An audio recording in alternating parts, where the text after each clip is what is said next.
In this video, we're going to be looking at this problem, lowest common ancestor of binary tree. So we're given a binary tree, and we want to find the lowest common ancestor, or LCA, of two given nodes in the tree. And the definition of the LCA between two nodes P and Q is the lowest node T that has both P and Q as descendants, which means that somewhere along T's children and children's children and so on includes both P and Q. And we also allow a node to be a descendant of itself. So let's look at these examples. In the first example, P equals 5 and Q equals 1. They only have one common ancestor, which is 3, which is also the LCA. In the second example, P equals 5 and Q equals 4.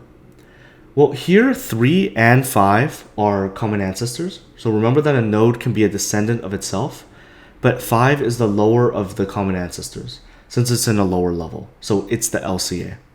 So let's break this question down. First, it would be helpful to construct some examples to see what are some cases of common ancestors, and essentially what does an LCA look like. So let me paste in an example tree. So in the first case, the more general case, the nodes are not ancestors of each other. That ancestor is some other node. So let's say that P equals 2 and Q equals 3. Well then, the LCA is 1.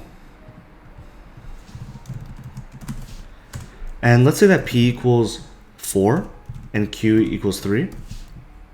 So 4 and 3. Then the LCA is also going to equal 1. Let's say that P equals 4 and Q equals 5. Well, then the LCA is going to be 2.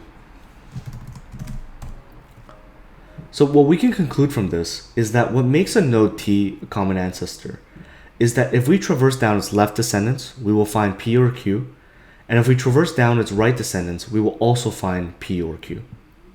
And then in the second case, the edge case, either one of the nodes P or Q is an ancestor of the other. So if P equals 1 and Q equals 5, 1 and 5, well, then the LCA is 1. If P equals 2 and Q equals 4, well, then the LCA is going to be 2. So what we can conclude from this is that what also makes a node T a common ancestor is that if T is already the P or Q node, then if we traverse down either the left or right descendants, we will also find the other node P or Q. Let's put this into pseudocode. So let's make a function called traverse, which takes in a node and then P and Q. So if that node is null, then we also want to return null. Well, if that node is P or Q, then we want to return the node. So if let's say that node is P, then we know that P is already the ancestor of Q, so it must be the LCA, and vice versa if the node is Q. And then we're going to recursively traverse on the left, and then also recursively traverse on the right. So at this point, if the left and right are not null, then we want to return the node as well. So this tells us that both the left and the right have also found some target node, P or Q. Then otherwise, we want to return the left or the right node or null if both left and right nodes are null. And then running traverse on the root of the tree will indeed return the LCA. So in terms of time complexity, time is going to be O(n). So this is because in the worst case, we traverse through all n nodes before finding the LCA. And then in terms of space complexity, it's also O(n), since the recursive stack will grow to n if we have to traverse through all n nodes before finding the LCA. Alright, let's implement this in Java. So first, let's define that recursive helper function called traverse. Takes in a node, takes in P and Q. So if that node is null, we're going to return null. If that node is P or Q, well then we're going to return the node. Otherwise, let's recurse on the left.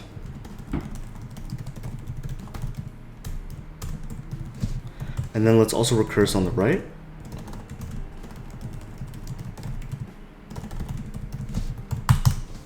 And then at this point, if the left is not null and the right is not null, then we know that the node must be the LCA. So let's return the node.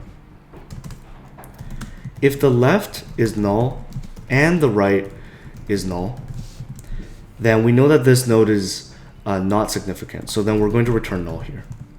And then otherwise, let's return either the left or the right, whichever one is not null.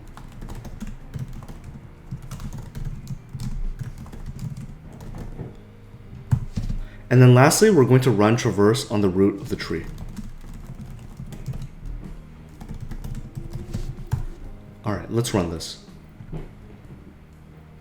And yeah, and that's how you solve this problem, lowest common ancestor of a binary tree.